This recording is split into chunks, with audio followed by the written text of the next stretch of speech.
Off me. We're over here tapping in with KWJT, Puget Sound from space. I'm over here with Corey. You're tapping in with Tavares and sliding with Solana. What the fuck is this guy doing? This guy's a bitch. Nah, I'm just playing. Hey, you already know what's going on, KWJT. We're back at it again with a whole lot of podcasting. Thank you for tapping in with the previous podcast for these past few weeks. Come on. We're back in motion. Everything is right with the universe, you guys. Two things. A whole lot of love for the past groovers. We appreciate you guys. We're still doing the 1,000 subscriber giveaway. Yes. So please, we're almost there. We're at like 936 or something, I believe. Last time I checked, 936. So we need a couple more, all the way to 1,000. So if you get us there, we'll give you some free shit. So yeah, look out for that. And if you're watching and you're a new groover for this episode, thank you for tapping in. Please hit that subscribe button. We need those subscribers. And without a further ado, I honestly don't have to introduce this guest, but you already know what's going on, man. We got Young Wolf up in the motherfucking building, baby. Back in the motherfucking building. Yes, New space, though. Yeah. New space. Same aesthetic. Oh, yes. Same groovy abode. Come on. How are you today? Bro, I'm great. Life's been going good. No, I've been seeing it. You've been taking over the internet and just going up. So what? Last time we talked, you were about to go on tour. So I guess we can really just start where we left off. Like, how was tour? How was that experience? It was actually super fun, but at the same time, I was even warning myself, and when I told you guys all that shit, like when we shot at aisle 4, I'm gonna probably spend a lot of money, and I did. Yeah, I lost so much money. I'm still recovering from that shit. Damn. It was worth it though. Yeah, it was cool. What was your favorite city What was your favorite city experience, I guess? Atlanta. Yeah. Atlanta was fun. Nice. Like, they didn't even need to know the music. It's a hip-hop fucking culture. Yeah. So they were just responding to you. Yeah, it was tight. No, that's fun. So you did L.A., Atlanta. Did you go to the East Coast? Did you do New York? I didn't do the East Coast because I was like, bro, because the most expensive part was the travel. Yeah. So I was like, I'm about to fuck around and max out this fucking Alaska card if I Facts. go out there, and I'm not doing that. And so I just cut it off after Atlanta. Yeah. I really only I was trying to budget. I picked the cities where I had homies living there. So when I was in Atlanta, I was staying with, I don't know if you know him, but Nate Jr. I'm not familiar. No. Okay. But I was staying with him because he moved from here to there. Yeah. So I was staying with him out in Atlanta. And then when I was in Phoenix, I was staying with Dawson. Oh, yeah. Dawson Knight. And then L.A. was the only place where I got a hotel. And that's probably the most taxing part about it is the LA hotels. The hotel, I stayed in Koreatown. So It was kind of scary though. Like, it was like, I'm glad I had a homie that was out there that kicked it with me and like stayed with me too. Because I was like, it looked like, you seen the back rooms? Yes. Bro, no, the hotel looked like the back rooms when I was in the lobby. Oh, and shit. fuck no. I get hella paranoid about that. I just going in elevators. I'm like, what if this door opens and I'm like in the back rooms? Like, that's my worst fear. Like, that shit's not even real, but I just am like, fuck. No, that's unreal. That's like, the back rooms are insane. Yeah, you never know. That shit might be real. Who knows? So it's real somewhere. It's definitely happening somewhere. Especially with all the dark web shit. I know someone's brought it to life. Yeah, I don't fuck with that shit at all. No, that's scary, brother. It's scary, bro. You got me over here rattled. I mean, like, you got to think about it. If you're up $1 billion, then you could, like, you're just bored. Build shit. Like, so I always believe it because I know there's niggas who design a roller coaster to kill people. There's the nigga who designed a hotel where there was no, once you enter, there was no exits, and every, like, pathway was to kill you. So, like, I definitely believe that there's, like, some hotel in, like, some random city that, like, you could just pull up to at, like, 2 a.m. and, like, that nigga's trying to murder you. Mm-hmm. Like, fuck that. He's going there.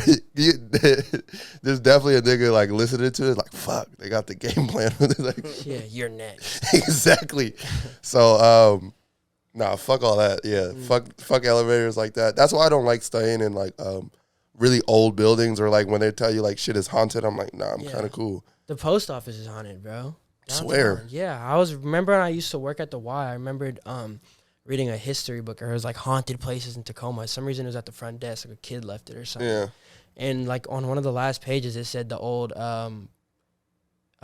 post office building, the Union Square. Yeah. Old courthouse was hella haunted. Damn, what were there people like killed in the building, or like it's just niggas coming back that got booked? I don't think more people coming back booked, but there was like some serious trials there. Like there was like an axe murder that was in like not Wapato, fucking Wrights Park, and he had his trial and shit there. And, damn. They had the holding cells there too. Damn. Yeah. That's kind of fucked up. The All whole right. downstairs looks like it's creepy as fuck. Yeah, no, and especially how the hallway, like they used to build hallways like they were trying to run up on people in like the middle of the afternoon. Like those 1940s, 30s buildings, they're really built like, yeah, bro, I could really just murder this person in this hallway. Oh my God. Like the one way, like in the post office, like the one way in, one way out kind of corridor right there that leads to the food spot. Like the outpost. Yeah, that leads to the outpost. Dude, that little corridor is weird fucking as fuck. crazy. And you know they like added shit to it. So like the original build out was like sick. The original was scary because they where the bathroom is, that's like, have you been there, right? Yeah. Did you ever go use the bathroom that's right outside? Yeah. Yeah, that one where they have those doors and shit. When there's new office spaces right there, they have like tiny rooms you can rent out right there. Yeah. Before that, they built those. They were just like these weird big ass steel doors. Oh yeah. Almost looked like it was a holding cell. Yeah. It was weird as fuck, and I would just look at them and just be creeped out. Nah. Like, good to know, because I'll probably be in the post office soon, so it's good to. I got horror stories from down there. At the 3 from like a early morning session, just like being there and just feeling eerie. No, like these niggas. Then I got drunk. They didn't left me in there, and I wake up at like 5 a.m, pitch black in the studio, and I'm like, what the fuck? And I was so scared I didn't even get up and leave. I just went back to bed. my eyes. Yeah, you gotta go back to sleep after Turn that. the lights on and close my eyes. It's just like, all right, we're good. We're good. Yeah. Not y'all leaving Wolf in the fucking studio and I not guess letting they him tried go to wake home. me up, too. Nah, when when the homie's on a good drunk nap and you're like, he gonna be. We'll be back. He'll be back. Yeah. I'm gonna go to sleep in a bed. He gonna sleep on the couch Yeah, today. the old couch they had was hella comfortable, so I didn't even mind it. Nah, especially those couches that you like people have sat in for like 10 years. You sink in it. Yeah. It feels good. It's like a Tempur-Pedic. Exacts. How was the? I know you did an Alma show maybe like a month ago with Noah. How was that? Because we saw you literally afterwards, and from Billy's perspective, you had that show fucking turned up. Oh yeah, for sure. I mean, yeah, shout out to Jay Out who ran the show and things, but yeah, it was a great ass show. It just honestly, I'm gonna try to steer away from doing shows like that with that many artists on a bill, because I know I can trust myself and sell my tickets. Do what I have to do. And like he even set a minimum. He was like, you guys, if we could each other, like 10 artists was on the bill, if each of you guys can sell 15 tickets, we'll have I think it's 150. Yeah, 150 we'll have people. 150 people there. At least if no one brings anyone, if they all come by themselves, at least, So I got my shit done. I sold like 23, 24, and which is rare because they low key was like taxing. The tickets were like 20. Was it 20 or 25? Yeah. Yeah. So, yeah. So I was like, fuck. That's the only thing I was worried about. But I got it done. Yeah. And then, like, come to find out, like 5 of the artists didn't even like sell one. And the other 5 met the quota. Yeah. I was just like, hey, come on, guys. Like, what do we do? Hey, they can't perform. Flag on the play. that's Like, what he first said of all, too originally. He yeah. was like, 'cause penalty. He put on the he put the fucking like the minimum ticket limit like a week and a half before the show. Yeah. And then I was like, oh shit, I gotta start pushing tickets. So I got it done, did that, and then he even said like if you guys can't manage to do that, I got other artists that are hungry to perform. And I was just thinking like, yeah, it's not gonna change that they didn't sell tickets. Yeah. But, if they lose their spot, they might kind of. If they can lose their spot, you want to move faster. Because you want to perform. At least if you're really about this shit, you want to perform and you want to get this ticket sold. And then like the day before, like he just came back and said it wouldn't make sense to not let you guys perform. You guys can still. He said you guys can still perform, but after this, I might not be doing business with certain people. So Respectfully. respectfully, yeah, he said that- respectfully. That's that- just the business, and I just said in the group chat like, nah, you said that the easiest way possible because really these niggas don't understand it's cutthroat as fuck. Yeah, It's so cutthroat. and if we were in a bigger like music's market Oh my city, lord! You those didn't sell 20. You didn't sell 25. Get out of here. You can't. 15? You're not getting up. We're Or cutting. I mean 15. Yeah, I mean, I can name 15 family members that Exactly. can buy a ticket. Like just made me not even show up, but on the strength of buy a like ticket, you yeah, just buy sell the ticket. Yeah. Exactly. And I had some people do that, and I was like, yeah, send me the ticket link, and I just gave out those tickets for free. Yeah. So it's not gonna be wasted, and it doesn't look like I didn't have people just buy tickets. Exactly. Because No, that's crazy. And we ain't shitting on the artist, you feel No. me? But you have to be proactive about promoting yourself, especially as an artist, you know? Hit those streets. Make a post every day, you know? Hit Yeah. up your story. Be like, hey, I'm delivering tickets every day after I get off of work or whatever you got going on. And you go and make it happen, you know? exactly. bro. People want to see live music. That's the thing that kind of changed after the pandemic. Everybody was itching to see a show. Yep, no it matter doesn't. what it was. It honestly doesn't matter. I've stumbled upon a show and I was like, "What the fuck? This is live music. Like, let me go see what's happening." They're playing fucking backyard again country bumpkin shit, and I'm like, "All right, this is lit." But they're having fun. It's a vibe. Live music is a thing, and we like a huge demographic was yearning for that shit. So, you know, if you're an artist and you get an opportunity to like, you know, play at Alma and you have and the promoter is asking you like, hey, sell this minimal amount of tickets. And that's a big part too, the Alma thing. Like that's a good ass like Alma's known around here. That venue that's an amazing venue. Yes. So Facts. if you can't provide, it looks bad on everybody's name. Like it probably looked a little bad on my name, but they had a checklist checking off who was there for who. So I did my part, but it's like Alma's not gonna want to do hip hop shows. They already don't. Places don't want to do hip hop shows with everything going on right now. So if they give you the chance to do that, like you gotta You gotta sell it out at least. yeah, you gotta make it. Especially that venue, it don't look. You can have 100 people in there. It doesn't look like a lot of people. Yeah. It looks.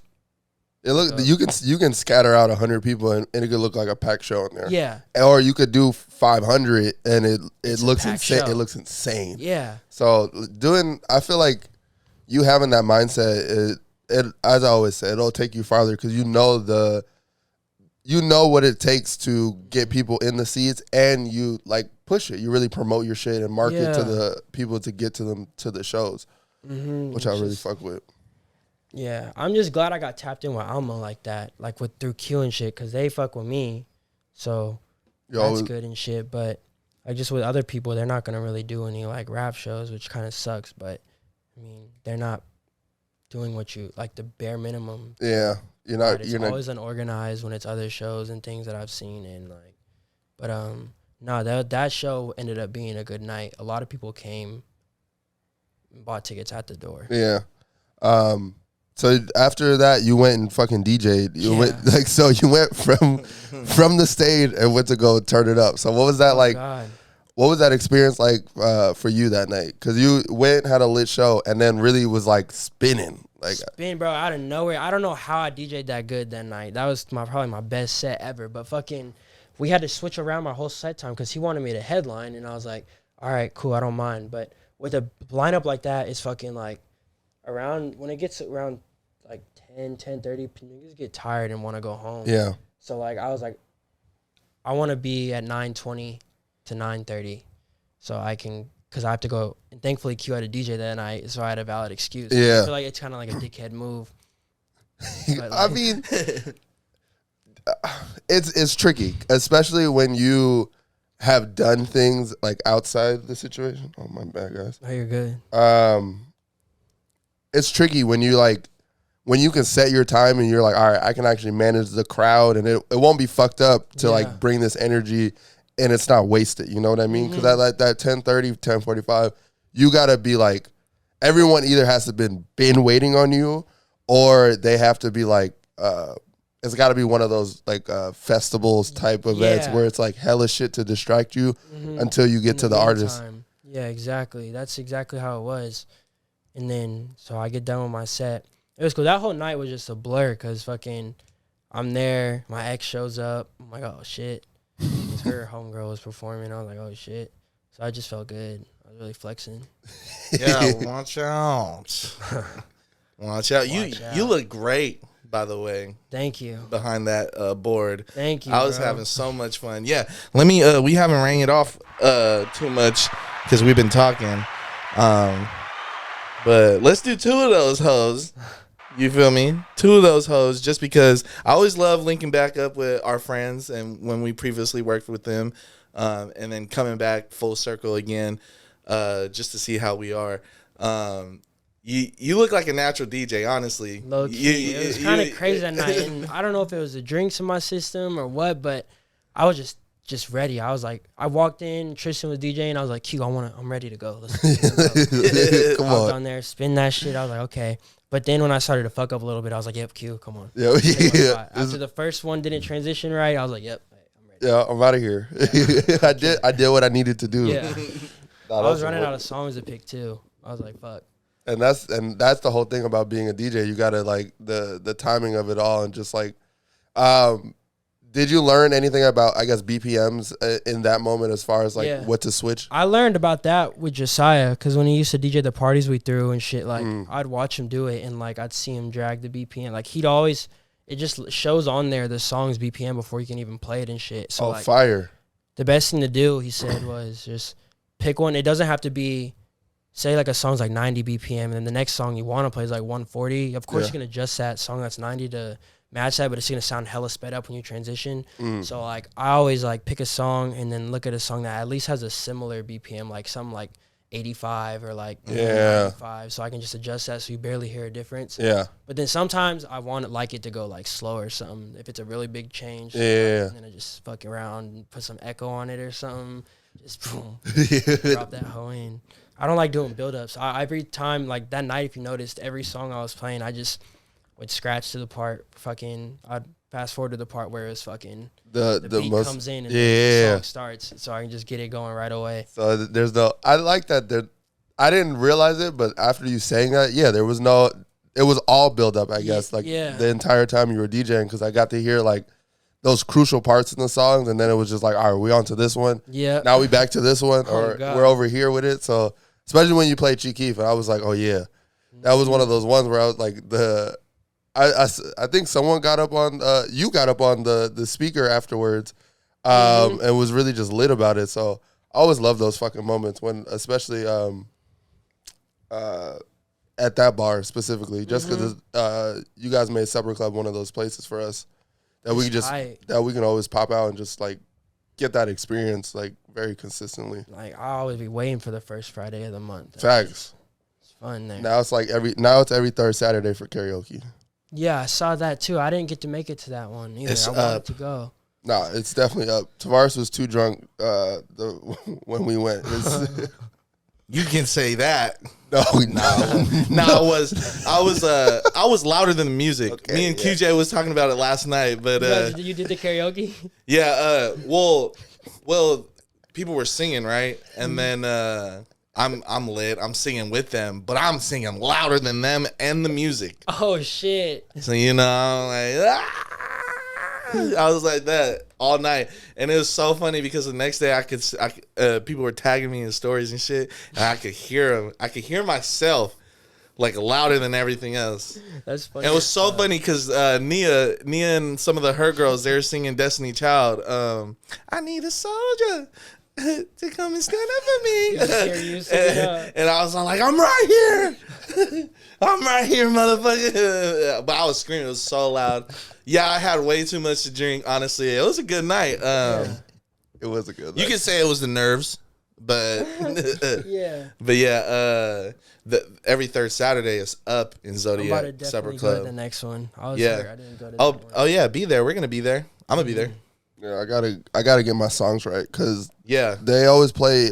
Someone always sings Tevin Campbell, and I always miss it. I be hating. So is it like you can pick any song or something? Yeah, what they were doing. And there's like how they ran it. It was like 2 mics. So basically, like yeah, those are my mics. Josiah came and picked them up. Fire! Oh come on, come on. The assist. I was at the fair and I hella forgot to leave them out. Yeah. I was like, oh fuck, I'm about to blow it for this nigga's whole night. Yeah. And then I just called my mom, like, can you set him outside? And then he came and picked him up. Oh, fire! You can. Dang, you're so clutch. I'm glad they work. You're so clutch because Oh, they were bust down. They were bust down. I got those hoes for $100 too. They're nice. You can tell they're cheap, but them hoes work. Yeah, nah. They were, if anything, like they work better than the speaker because I think we blew out one of the speakers. Really? Yeah. So yeah, they're hella loud. Damn, you for gotta real? actually I didn't turn even them know down. that. They might have had the input on them hella high. Dang, that's nah, crazy. because the one where we were by was perfect, and then the one by the bathroom, it was hella staticky. So it was just like I was like, oh, they for sure blew that one out. Yeah, but it was rocking. It was at the point. It was like 1 a.m. when it really happened. So like at that point, everybody in there was fucking drunk, and no one could tell the fucking difference. I was trying to go up in there and sing some Steve Lacy. Okay, yeah, go ahead. Yeah. Go ahead. You fucking with the new project? Yeah. I haven't. It's crazy because I guess he's been doing this for a minute. Yeah, oh God. Ho said she likes Steve Lacy. I wish you knew. Yeah, that shit was. My homie put me on to that. I'm surprised I didn't hear of him before though, because this other shit. And I learned how he be doing all that shit himself, and this motherfucker be recording through GarageBand. Yeah. Through his phone. He's a crazy guitarist too. He still does it. He's too. not. Steve Lacy is he's been like that since he's forever. Like he's always been like he's kind of like Thundercat in a sense where they've both just been so filthy, but like really to themselves. So you don't really get that until they're in like album mode or anything like that. Yeah. But they're definitely like real musicians. Like study music. You can tell like the way he presents himself, like the way he's filthy at the guitar and shit like that. Yeah, that's my number one, bro. I'm trying to learn the guitar because that would be so fire. Oh yeah, it's a skill, bro. Like you can pick it up anytime. I piss myself off every time I try, though. It's like, God damn. It's that dedication, though. Like if you're willing to like just sit down for those hours on end and like practice, once you get it, dude, it's awesome. Like everything's free flowing. Once you know the guitar, you can play the piano. Like the same notes on the guitar as on the piano. Okay, that's kind of fire. Yeah, it's so cool because I mean, like every pianist I know, they like pick up a guitar and they start going crazy. That's cool. They're just like, I just look at it and it's like a keyboard. I'm like, what the fuck? I see a guitar. Yeah, that's one instrument, friend. I see a guitar. Fuck. Do you want to take our break so we can air it out real quick? Yeah. You already know. KWJT, we're going to see you in a few. Yeah. Break time. It's like He heard the fucking live the back of my throat. Pause. All right, KWJT, we're back. Hello. I'm keeping that in the pod. Don't care. I'm editing. It was all recorded. Yeah, it was all recorded. Keeping so, it. Yeah, go ahead. Keeping it in this episode. What the fuck? Hey yo. Hey yo. What do you mean by that? I'm putting both of those on the soundboard just because you fucking said some shit like that. The Ayo sound. Oh wow, the Ayo button. What do you? That's mean gonna go crazy. What do you mean by that? All right. Well, before we left off, we were having a great conversation. But let's switch the gears a little bit. I wanted to talk to you about how it's been with your reception of A Girl Is a Gun. Oh yeah. It's an awesome track. Shout out to Noah. Yeah, shout out to Noah, man. And but you two went absolutely crazy. I wanted to figure out how the inner workings of that piece was, and who came up with the idea of the visual and working with Noah. For sure. The craziest thing about it is that song wasn't even supposed to happen. Like, shout out to Tachi who produced it, but he sent me, every time I go to Noah's to record, I'm like, I'm about to be in the studio, send a pack. This nigga will send like 3 packs. And I just got done because I finished the rest of the album at Noah's house. He recorded it and mixed and mastered the rest of the album. And when I got done recording, I was just sitting there. When I'm done, he's a fucking workhorse, so he's done doing my shit. He's back on his shit. He was mixing his songs for his album. And I had my phone up to my ear. I was just like this, listening to some of the beats, like what's something we can get on. Yeah. And I go to that one and it plays at first, and I'm like, oh. And I go to the next one, and I'm the only one I thought I could hear it because I have it turned down low, so I'm not trying to interrupt him mixing. Yeah. And I'm like 5 feet behind him, bro, sitting on a chair. And then he just like stops what he's doing, and he turns around and he's like, go back. I was like, what are you talking about? What are you talking about? And at the time I was high because I don't smoke weed like that, but I just smoked with him, and I was high. I was like, what do you mean, go back? He's like, go back to that beat. I'm like, this one? And he's like, yeah, that's the one. And I'm like, all right. And then I'm just like, all right, fuck it, whatever. I don't like it that much. And then I just pass out on his bed, and I just wake up to this nigga just mixing his vocals. And he's like, you ready? I'm like, oh, yeah. And then fucking we made that song in like 15 minutes. And then when I heard the beat again, I was like, okay, this is bringing back some reason like a nostalgic like 2016 SoundCloud era. Yeah. The beat sounds like it's like a old like could be like an old Fonny beat or like a Cardi beat. Yeah. Like just the way it was, the melody and everything. And he's like, yeah. And I was like, this is definitely gonna, if it doesn't do numbers, but the people that do hear it are definitely gonna feel like almost like a long lost era of rap. Yeah. And it did that exactly. And before he even dropped it, he put a snippet up of just like, he had just a bunch of meme photos that he put on TikTok and just put the sound over there. And it just, the TikTok like car world took over that sound and started putting in all their car edits and of all their street cars they have. And that's what got the most like traction around it. And then people were like, you need to drop this. And like, he was like, all right, I'm about to drop it Sunday. And then he started to get hate comments. Like niggas were like, bro, you're taking so long. I'm not even gonna probably listen to it by the time you drop it now. I was like, all right, nigga, you just gotta drop it now. Drop it now. And he did. And then that shit started going up on SoundCloud. And then it went out on all platforms, and that shit went up too. We're at like a total combined of SoundCloud and platforms is at like 350K. Ooh. Yeah, and that's no promotion. Yeah.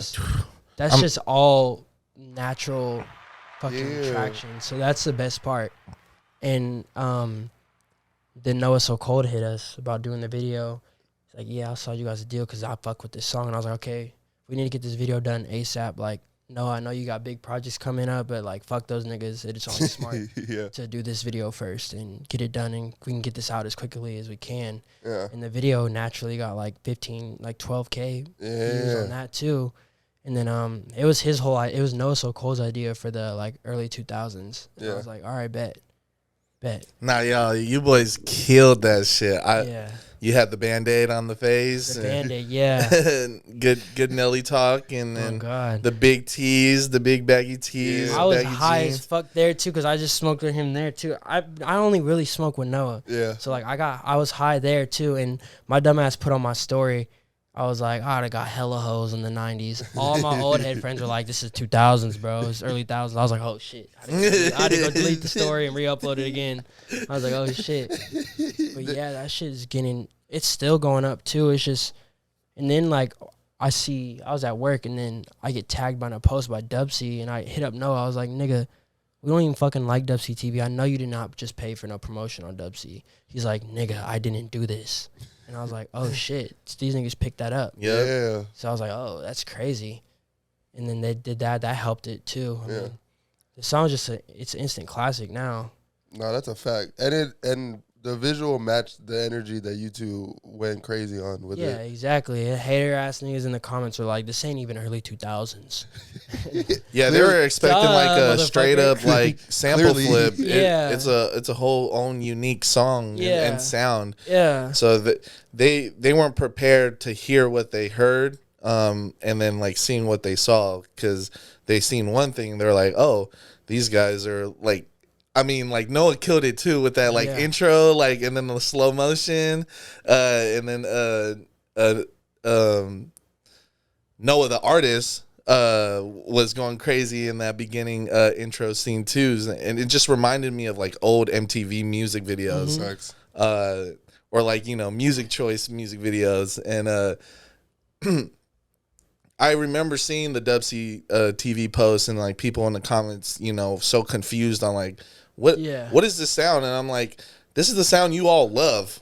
Yeah. Like you're the same people that will dick ride Cardi. You know you'll fanboy over like the sound that is, I guess, relevant right now, but since someone in your own like hometown, in your home state is doing it or like does something in that nature, it has to be trash. I was thrown off guard just because I was like, it's always split in between that comment section. You have like these racist motherfuckers, these fucking teenage Modern Warfare 2 COD lobby, Fortnite boys, fucking sweats. You know, these boys that don't touch grass, talking shit, mad shit. You know, and the like anime profile pictures, like, talking shit, and they're confused. They're like, why are two black kids doing this like alternative like hip hop unique sounding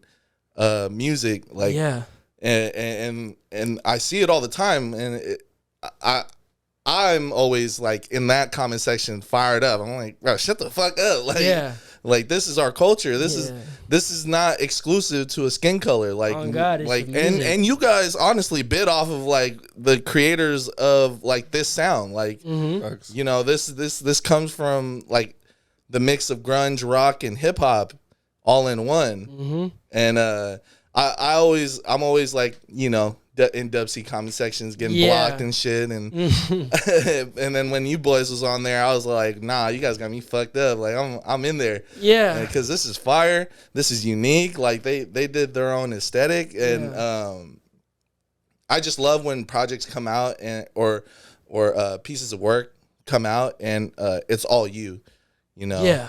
Like Noah, the artist, and you went so crazy, and you guys had your own style. I was like, this is what I'm a fan of. Like when you break the pavement and you create something new that is risky and risk worthy, and it comes out and it's an awesome product. I'm always like, you know, this deserves a fucking hand clap, you know. Word in the streets, I heard Big Bro Chris P didn't like the first mix of your verse. I think I seen it on Twitter or something. He was all like, "Hey, Young Wolf, you need to remix your verse." Was it Chris or Umi? I think it was Umi. It was Umi. Nah, that was a song. That was this other song. Oh, that was Umi. Yeah, he was like, damn, it sucks that these artists from here and that don't really rely a lot on the mixing. And when Noah saw that, that had him fucked up. Yeah, he's hella fucked up. Because the one that I sent Umi was with one of my other homie, Nikon, mixed and mastered it. But there's some things that just Nikon doesn't. He's not really. He'll try to make it sound as professional. And sometimes that's not what it needs. I was like, Noah, nigga, you have the files, you do the mix. And then I sent him the new one, and Umi was like, that's that shit right here. That's that shit. Yeah, you got another one. I was like, yeah, there we go. So I had to get the right mix on it. Yeah, Noah dropped everything he was doing and was like, no, we need to make this right. Umi's not happy. We if it don't got the Umi clear, honestly, it don't. Don't push it out on the street. Facts. Yeah. Facts. Yeah. But I love that you two don't take that to heart, and like, you know, like you actually went back and was like, well, let's actually like break this down and get a good mix out there. I mean, even though I agree with you, some like for coming from an artist, like sometimes I hear my own work and I'm like, oh, I don't need to do too much on this. Yeah. And then my friends will be like, no, you need to harmonize on that. It's like, no, do that high harmony. Or no, go back in there and reword that verse. You're talking too much. Like your sentences are too long. Or this mix, the bass isn't hitting too hard. So you need to go in there and rework that. So I'm always open and welcoming to constructive criticism. Yeah. Even in the best ways. And Umi, speaking from Umi, like that's someone that I will take constructive criticism from any time. Like, because I know that is constructive criticism. That's like I heard it was good, but I know it could be better. And we need that positive reinforcement. Yeah. Especially in this like developmental stage of like, we work on being so versatile. Like we do anything. Sometimes I can't encapsulate like a sound. Like, Siva, describe your sound. I'll be like, fuck, I can't really describe it because I make a lot of shit. Yeah. I blend so many things together, and sometimes that draws me away from like actually putting out like clean records or like something that's like developed or worked on. Yeah, because you can confuse a lot of people. Yeah. So kudos to you boys, for real. When did how long have you known Noah, and when did that artist relationship start? Yeah, so the crazy thing is I met Noah 2019 at a toe jam that I performed at. It was where they had the Czech team was popping in, performed, and also Bass Kids DJ'd. And I met him there, and he just like snapped a photo of me, like a Polaroid. And then I just followed him on Instagram. And at the time, he dropped Young Southside. That was one of his first ones. And I fucked with it tough. And I got his number, and I started talking to him. Always like had ideas of linking to make songs. But at the time, like my music wasn't nowhere near as good as his. It was more, I was still trying to find my sound. I was on some screaming shit, some of that long lost era too. Yeah. It's like that X shit. And then I really started to dumb it down. And then when Self-Destruct I was making that album, Ghoul sent me a beat, and I was like, perfect, this is gonna work. Me and Noah can actually collab now. Yeah. And it sound good. And then after that we did. And then COVID hit when that album dropped. So like I would just talk to him here and there. Still never been to his house. And then I went over to his house one time, and we kind of made a couple of songs, talked about making an EP, and like, but the songs were kind of just like, Yeah. So we just made him to make them. And then I had the Alma Rooftop show, and I put him on there. And after that, then we started kicking it again. And then we started to make more songs together, better and better each time. And that's like one of my best friends now. He's a good person to just talk to about shit as well. Is he? I noticed you guys like have a cool way of trolling each other, especially like how has it bonded you guys more, just having that ability to like shit talk each other and just really push each other? Hella, that's the best part too. Cause sometimes from someone who doesn't know us perspective sees that shit, they'll be like, these niggas are really going at it. No, I saw when I first. That's actually how I got hip to Noah, because I saw you like tweet him like, oh, all his beats are trash, and I was like, oh damn, who's like. I was really ready to like beef with you. I was like, oh, who's this nigga Noah that Wolf was beefing with? Yeah. And then I was like, oh, then I saw you two like post a picture together, and I was like, oh, that's the homie. Yeah, dead ass. Like I remember he put on his story. He was like, still working on this shit, and it was like one of his first beats he tried to make. And I just said, my nigga, this shit is trash. Yeah. Garbage. He was like, fuck you then. You make a beat. And then I sent him some beats that I made before, and he was like, wow, you actually pretty good, though. He had a story. He was like, man, I really love this guy, Wolf, but fuck this guy, Wolf. Yeah. Oh, God. We, like, hate each other, but we love each other. Like, we really don't even listen to each other's music like that. Because we hear it so much when we're making it. It's like he just dropped this project. He was like, I just want you to hear these two songs. And I was like, oh, damn, I remember you mixing these. And he was like, yeah. I was like, this sounds really good. But other than that, we don't really. He'll even tell you himself, like, it's not even on some like hater shit. I don't listen to anybody from here at all. Mm-hmm. I just don't. I don't know what it is. It's not, I like it. I just never go around to listening to it. I don't know why it is. It's a weird thing I have. Where would you say geographically that you attach yourself to musically? Oh, I've been listening to a lot of like fucking. I was on a big Yeet run for a second. Then lately I've been listening to a lot of just. I don't even like add a lot of new songs in my library. So like whenever I'm playing music, I'll overplay songs, bro. Yeah, a motherfucker. So I've been listening to a lot of I'll listen to some of the older Kanye, and then fucking. I haven't listened to Cardi in a while, but I've been listening to a lot of Destroy Lonely lately. His shit was popping. I wish that show would have went through, but no, it didn't. And we had it in the bag too. It was just Ken's manager was not fucking with it. Yeah. He didn't want nobody.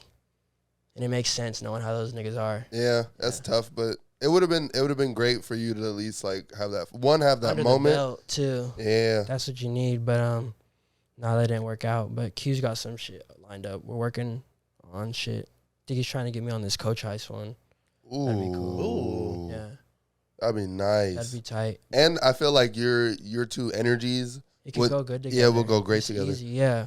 Just that shit. I feel like just what I've seen off of his internet persona, like he seems like he has a fun sort of like He's like Noah, bro. yeah, shit talking. Niggas are but- trolls. Yeah, but like in like a fun way where it's like it's definitely all jokes, and he doesn't have like a rah like fuck you mentality, or like Yeah. he's not hella mysterious. So Yeah, I feel like he's not mysterious at all. I feel like those two things always lead you to like you'll get two different kind of energies out of artists if they're hella mysterious or just like hella like rah and you don't really know where to put it. How do you feel about Designer Drugs coming out next I'm month? so excited. Like this whole shit I always say, like even when I was on here, I was like, All Boys Wear Pink's my favorite album. Yeah. But I made this one and I really this one hits home because like that whole first podcast I did with you guys, I was still like just going through like my breakup and things and fucking even on the whole tour, like I was still trying to, I don't know if we were trying to work on things or whatever, but I was still holding on to that. And then that whole album was just really based off that. It's not no sad shit. No. Like I'm not simping on it. I mean, you could say it a little bit on like one song or that, but like really it's just that the whole like breakup thing just inspired me and it made me more fucking my creative like juices just started flowing. Yeah. Like at first I was not doing shit. I just locked myself up in my room. Like I'll get off work, go in my room and just throw on an anime and I binge watch that shit. Yeah. Go to sleep. I was like, fuck this album. And then I just got inspired. When I knew it was over, I was like, okay. Back to work. Like a bunch of weight just came off my shoulders. I was like, yeah. It's time to go and attack and just get this done. Oh God, and I did, and it's gonna show too. Like, there's a couple of songs like this. Like the first song, like Q's favorite song. Like, nigga, you can like hear the pain in my voice when I recorded it. But then it just, like switches up. The beat switches up to some crazy shit, and it's cool. It's hella sick. So I'm hella excited for this project. I think this is definitely gonna be like it's gonna pivot. It's gonna be a big pivot in my career. It's fucking. No, I definitely feel like after an artist goes through something like life changing and like especially a breakup where it's more emotional, they make their best work. Like I would say one of my favorite albums is Tavares' first project with Trey Life, where he just went through a breakup and just went through processing these emotions and just like dealing with that event. And I feel like that's some of my favorite Tavares' music because you can hear every song is so painful, but it's so like vibe wise and just energy wise, it's not necessarily, but like you can hear it, you can just feel it, and like now he's in like a lot more fun mode. So like I feel like it put the battery in his back to like really create and just let loose after just letting go of that and getting that sentiment out and that feeling out, you know, because you got to process it and really get through it. Hella, that's the hardest part. Like you see, I feel like it should be a known fact now that like breakups like feel like the best piece of the art, like 808s and heartbreaks. Like facts. Like that's it took me years for that album to grow on me, but like after you just listen to it and just deal with all the pain, it's like, oh yeah, this shit is beautiful. Yeah. I mean, you could also say my Dark Twisted Fantasy was also facts. Was also like a heartbreak tape. Yeah. But you guys are totally right. You guys hit it on the noggin. Like, I also feel like you know, life changing events. It's also like metamorphosis. You know. Yeah. Like. I honestly did the same thing Wolf did. Like after I ended the relationship, I sat in my room and watched anime all day. Bro, I rewatched the Pain Saga. That's what helped. That's crazy. Like, you know, that, and that's reflection, you know. Sometimes when you want to fill the void with a certain activity, and I mean like being creatives itself is like it's even more exhausting after you you exhausted all your energy into one thing to even try and create. So like taking that moment to like cocoon yourself into like trying to figure out who you are, like finding the joy in the things that are like present in your life. Like not only was I like watching my favorite animes, I was also being more attentive and aware to my friendships, and then also realizing that I can show my love by supporting small businesses and shopping with friends, and figuring out different ways where I can express my love, but like not in that relationship type of way. And that having to reflect on that, coming back to it, that's when the creativity flows. That's when you create these awesome moments and these songs. You sit down there after having a day of like watching your favorite TV show, hanging out with your best friends, and then maybe grabbing a bite to eat, and like you're just enjoying the meal. Right. And you go into the studio, you're like, fuck, man, I lived all day. Like I had a great day, and it's really fuck that bitch. But, oh God. But you know, it's cordial, like, you know, professional, like thank you for the fuel, but you know, said elegantly. Yeah, that's the thing, bro. That whole the pain saga got me through it, bro. Cause the shit he says is just crazy. Like I was just looking it up. Like he said, like from an anime for someone to say some shit like this is like, what the fuck? He said, sometimes you must hurt in order to know, fall in order to grow, lose in order to gain. And he was like, because life's greatest lessons are learned through pain. And I was like, what the fuck? This nigga Payne was really spitting some fucking facts. That's a bar. He was like, you won't know true peace until you know true pain. And I was like, what the fuck? Why am I feeling that right now? Shit hit hard. But outside of it coming from an anime, that is truth. It's a real deal. Life, yeah. You know? That's an ism. Like, you know, you without the pain, you can't like enjoy the peace or, you know, understand like love. I feel like, you know, because it's like when you lose everything. No, it's oh my goodness. You'll lose it all today, and then you have everything to gain the next day. So that in itself, like, you know, you end up losing everything. That's the pain, and then but you figure out that you have so much more to gain the next day, and that's the love. That's everything that's just life, you know. Yeah, exactly. And I just put that shit into the album basically. Like after I went on a bender, bro, like for real. Like I was worried for myself. I was like, what the fuck? Like doing a shit like you would never see me do. And that's why I named the album that, cause like shit, that's what it's about, honestly. Like I was using that as it's not healthy coping method, but I was using it, and for the time being it helped. And then of course I'm not as crazy as I was, but that shit, I mean, that shit was there for me, I guess, but help the balance. Yeah. I'm before you continue, brother. No, I just wanted to give a hand clap to our boy Wolf, man. Thank you. That I know it's a lot of work to get to the end mode of album mode. So, you know, just congratulations. Thank you. And thank you for sharing with us about Designer Drugs. Yeah, man, I'm excited about that. Any visuals for it? Or are you just... Yeah, I just shot this crazy ass video with Noah. I'll show you guys after the podcast. Like, this shit is insane. Like, the nigga had to hit me and say, yo, tell these niggas I charge you like 1,000. It's like, it's so nuts. I was like, God damn. It was actually 1,500. That was the real price. Yeah, so 1,500 is what I paid. I'm still paying him off to this day. The deal, you know, Wolf got a deal, but the price is 1,500. Just so you remember. Getting so close to the actual date, do you get like jitters and like how it's gonna be received? Yeah, I get jitters. I get anxiety, especially with just having to upload everything, getting it cleared through, and then fucking not being able to, some shit that's not in my control. Like say for whoever's helping me make the logos for the merch, I'm gonna need that shit before October 1st so I can order it all for the 30th for the release party. Nice. So I can have the merch there to sell, because that'll be the easiest place to sell it at. It's the whole fucking point of the event is my album, help buy some merch. And then just fucking preparing for it, getting like ads ready and shit.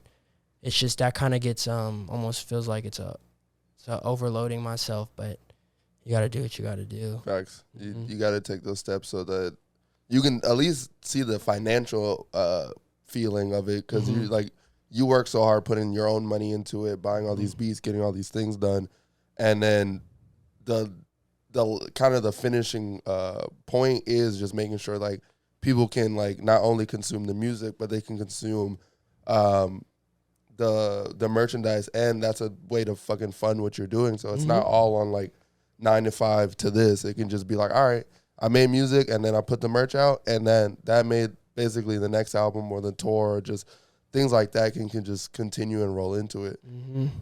Where are you doing the album release? At ETC, Ooh, the listening party. Yeah. I like it too. They're going to move everything out the way, and it's just, if you're not there, you'll be outside type shit. Yeah. Not a lot of people can fit in there. Nah, facts. So it's going to be tight. That's I love that. I love that Tacoma artists are using ETC to do their listening. They should all be, honestly. Yeah. No, that's a great way. Fuck.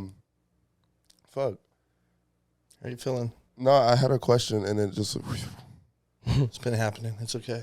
you started it. I know. That's totally on me. You know, that I didn't remember. Will you and Noah do a collab project or EP? We've always been working on it and like have songs to put for it. But then I was like, fuck, I like this song. I'm going to put this one on my album. I'm going to take it. Yeah, that's how it works. So now that he's done with his shit and I'm done with mine, we can actually get that going. Yeah, lock in on like, it. For real, actually lock in.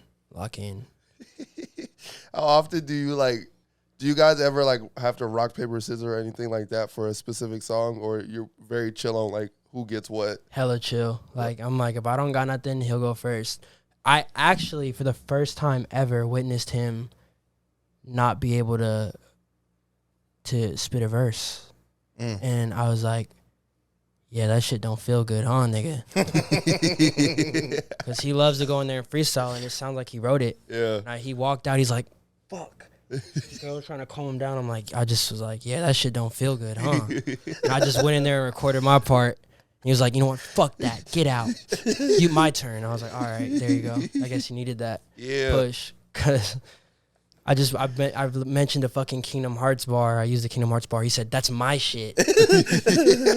Nah, I got to go in now. I was like, fuck. All right. I need you two to start Twitch streaming the studio sessions. That'd be perfect, because the shit that we say to each other is like so, like, why would you say that to your friend?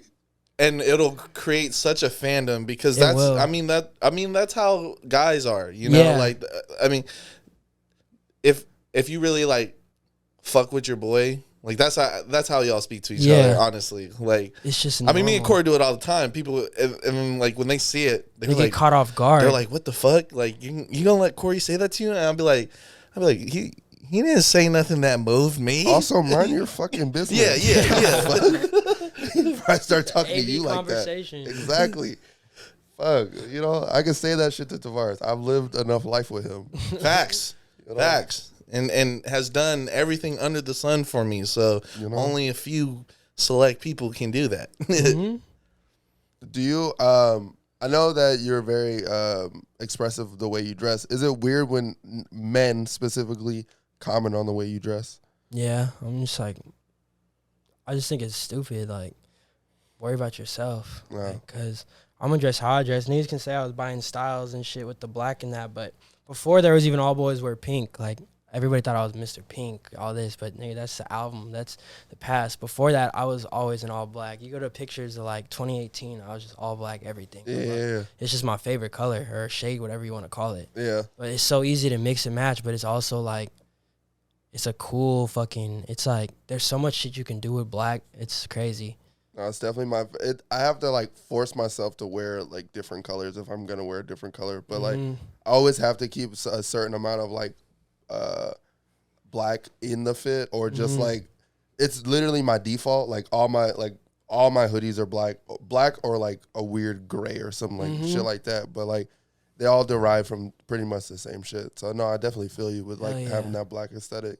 But yeah, when they comment on it, I'm just like, fuck. Watch out. Yeah. Get some swag. Yeah, worry about yourself. I just want to worry about what I'm wearing. Like, fuck it, it's cheap. It ain't no designer. You know, I just found something that looked cool online. I bought it. You know, facts. I still to this day won't. If I'm not stable enough to, you're not going to catch me no Rick Owens if I had to break my back to buy them. Like, yeah. Why would I do that? Like, when I could find something that looks just like it for cheaper online. I mean, all that shit is made damn near in sweatshops, so it's like facts. You can always find it. Yeah, exactly. You can get something that looks just like it. People want to go broke on their like wardrobe when like you can get something that looks just like it. It's just you have to accept the fact you're not wearing the name that you want it to be. Facts. Like that'd be hurting niggas' egos. Yeah, hurting it bad. Like I don't even like popping out to like rap related events or like shit because like I walk in and it's just egos. Like, why can't you just be you? Yeah. Like, it's tough. Everybody almost seems like they're looking down on you. It's like, it's tough. You walk around with a bravado. Like, what I associate is most people aren't themselves, so they got to keep the lie up as much as they can. Yeah. And that should just be, it is what it is, you know? Can't trust niggas that can't keep up with the lie.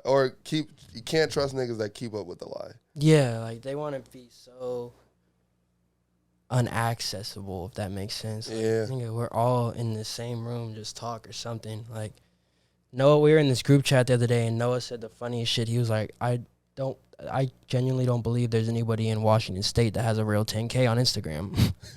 Now. And he said that in the group chat, and there's some niggas in there that have like 15K, 20K, and I brought it up to him, and he was like, I know those niggas were just biting, clenching their teeth behind their screen, but sent laughing emojis. Booty started sweating a little bit more. Yeah. Because he was like, I bought that 15. Yeah. That was a good $2.99 from the plug. Yeah. Oh, fuck that. Yeah, no. Groovers, don't ever buy your likes, comments, or subscriptions. Instagram's cracking down on that too now. Yeah. Also, bots, stay the fuck off our page. I know that this... DM this to so-and-so. Yeah, fuck you, nigga. Fuck Promote it on this. Fuck those accounts. Do you see my comments? Yes. Fuck them. I'd be like, promote these, man. Fuck you guys. If you run those bot accounts, fuck you. It's annoying. Like, no one cares. All right, that's all I have to say. Bot K. I feel like this was beautiful. Yeah. Wolf, do you have anything you want to relay to your friends, families watching this episode?